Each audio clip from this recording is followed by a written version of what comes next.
Hello, everyone, and welcome to Big Cat Sports. Today will be our weekly NFC North breakdown, going over what happened in the NFC North this week. 2 wins and 2 losses amongst the division. We'll start with Green Bay losing at the end of the game to the Denver Broncos, 19-17. Jordan Love threw an interception to end the game. It was not a good game for Green Bay. They had to keep on winning to keep up with the Lions in the division, and they ended up losing. Jordan Love was 21 for 31 for 180 yards, 2 TDs, 1 interception. Overall, that's not great QB play. I mean, if he probably threw for another 40, that people probably think that's not bad, but he did not play well against the Broncos. No, and I guess from the word is they're just he's getting worse each week, or he's not progressing. I think you're going to be seeing Green Bay, if things don't change radically, see Green Bay looking for a quarterback next year. But yeah, it was good for us. I mean, it was Denver pulled one out for us. We got to keep these guys at bay. Season's still really early, and not saying Green Bay could catch us, but the next team we're going to talk about, we might be able to catch us. Overall, Green Bay had an actual, I would say, well-rounded game. I guess they rushed for 137 yards. And passing wise, they threw it to a lot of different people. They just ended up losing to a bad Broncos team with Russell Wilson almost throwing 200 yards on them. So their defense kind of gave up on them because it was somewhat a well-rounded game by Green Bay. They just couldn't make it out. The next team, we'll head to the Bears before we get to the Vikings. The Bears coming out beating the Raiders, which I guess would be somewhat surprising as they did not have Justin Fields. Badgett coming out of nowhere. He went and threw 162 yards and a touchdown, 21 for 29. But really, it was Dante Foreman who carried the Bears to a win over the Raiders. And I didn't put him in. I had him on my fantasy team. I didn't put him in. I mean, who would have put that guy in? And he killed us last year. He was the guy who killed the Lions for when he played on Carolina. It was a really surprising game, even though, the Raiders aren't very good. I thought they certainly could handle Chicago. Especially with a backup quarterback.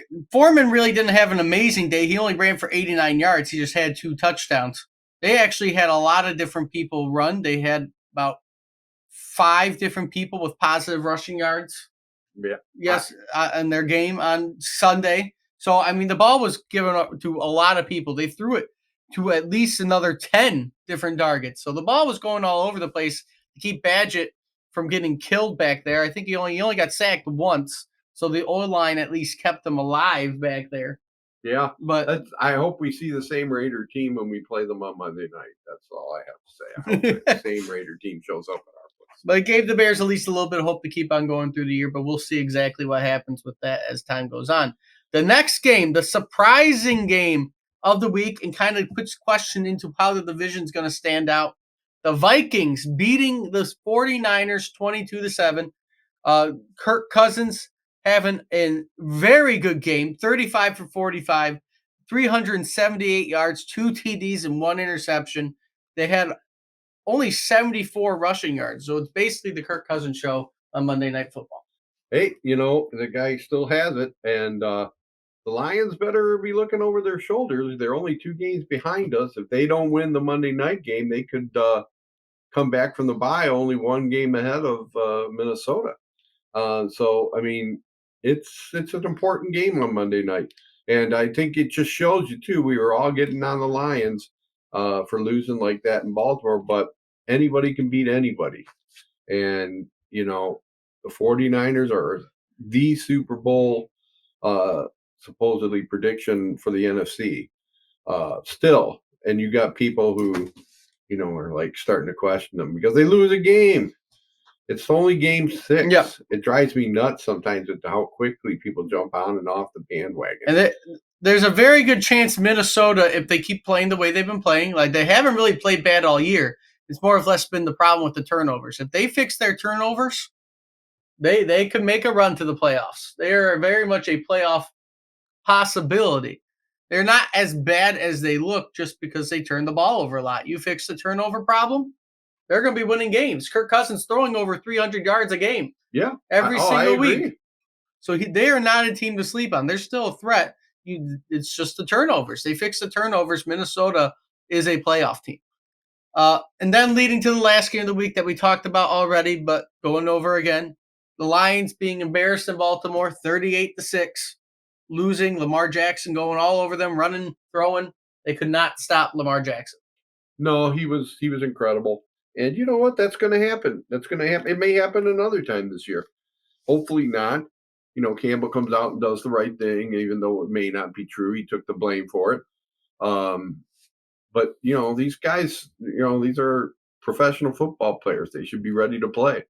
And while I think it wouldn't have mattered, I think Baltimore was just on that day in every way possible. They didn't put much pressure on Lamar Jackson, and my chair almost broke. So,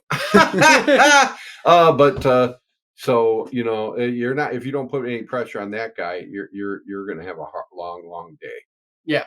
When it comes to next week, well, before we even get into coming to next week, people still worried about the standings. The Lions aren't going to be able to do anything. They're still second place. If you keep on playing well and keep on going, you have nothing to worry about. You're leading your division. You have a tiebreaker, I guess, against the 49ers at the moment, which I didn't know, but we have a tiebreaker at the moment. If you simply beat all the crap teams you're going to play in the last half of the season, you should have at least 12 wins, and that should be more than enough to win this division and give you at least a home playoff game, division winner. Nope. Whether it gets you the number 2 or the seed, I don't know, or 1 seed. You just go back to where you go back to where you're at. Actually, a little bit better position because you're in second, but you're a game behind first. If you really care that much about being first place in the NFC, but I think the main concern is winning the division. Yes, it'd be great to have home field, but we don't need home field. I think it's really important to be ahead of Philly.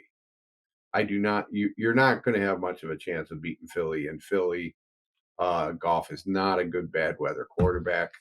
Not that he can't do it, but that most of the time that's going to affect his throwing arm, which isn't the strongest, but he needs the dome. He needs the warm weather to be at his optimum. So we really need to be ahead of Philly if we expect to get to the NFC Championship game or the Super Bowl or something. Yeah. So I'm hoping Philly kind of goes into a lull. I still, certainly they're the team that should win that division, but we'll see it's going to be interesting to see what moves the Lions make this week.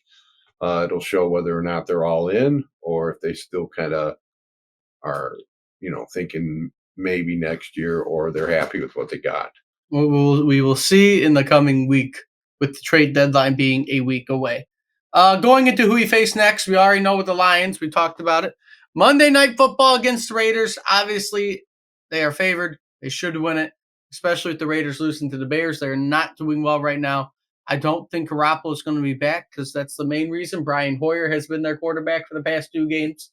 So we'll see what happens about QBs going into that game, but I even think Garoppolo or Hoyer that the Lions will be favorited and they should win against Oakland.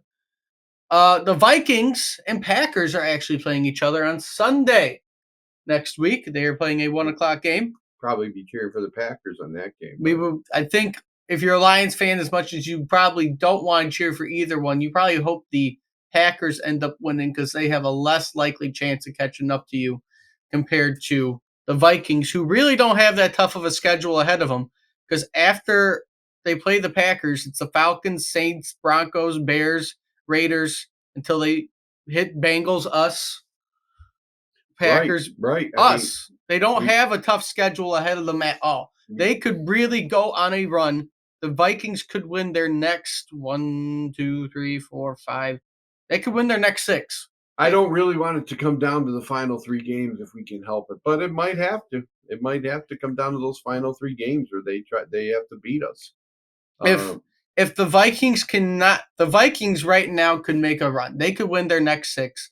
They could win 7 in a row, be up to 9 wins by the time they face the Bengals, 10 wins if they somehow make it out of that game before our first game in Minnesota. So that it could come down to the end of the season with those last 3 games compared with Minnesota. Maybe not a playoff spot, but maybe the division might come down to that. Well, right. I mean, that's the division is probably the only way they make the playoffs. So this is going to be really tight. The Lions need to keep the pressure on. They don't have a hard schedule the rest of the way. I think their hardest team would probably be the Chargers until they face Minnesota. So we just got to keep that pressure on. Packers wise, there's not as much for the hope for them right after the Vikings. They're going to play the Rams, Steelers, Chargers, us, Chiefs, Giants, Bucks before they hit that last 3 games of the season of Panthers, Vikings, Bears. So between the two teams, the easier path is actually the Vikings to probably fight for the division than the Packers. But we'll see what happens between those two as time goes on. But I really think the Vikings are still the team that you are going to have to worry about, especially with the schedule ahead. We thought that at the beginning. We were very surprised how badly they started out. But now it's looking like they've bounced back. And if we don't keep, winning, they're going to be right in our laps before we know it.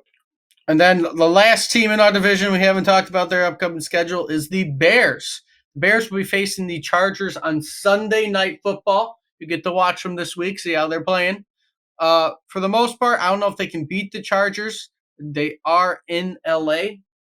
I mean, but even if they win, they don't really have the worst schedule ahead of them either. It's not the easiest, but they're going to be playing the Saints, the Panthers, us, Vikings, us again, Browns, before they get those last 3 games of the years of the Falcons, Cardinals, and Packers. Right. So I think we're looking at, like you were saying, the Vikings are about the only team we're keeping an eye on.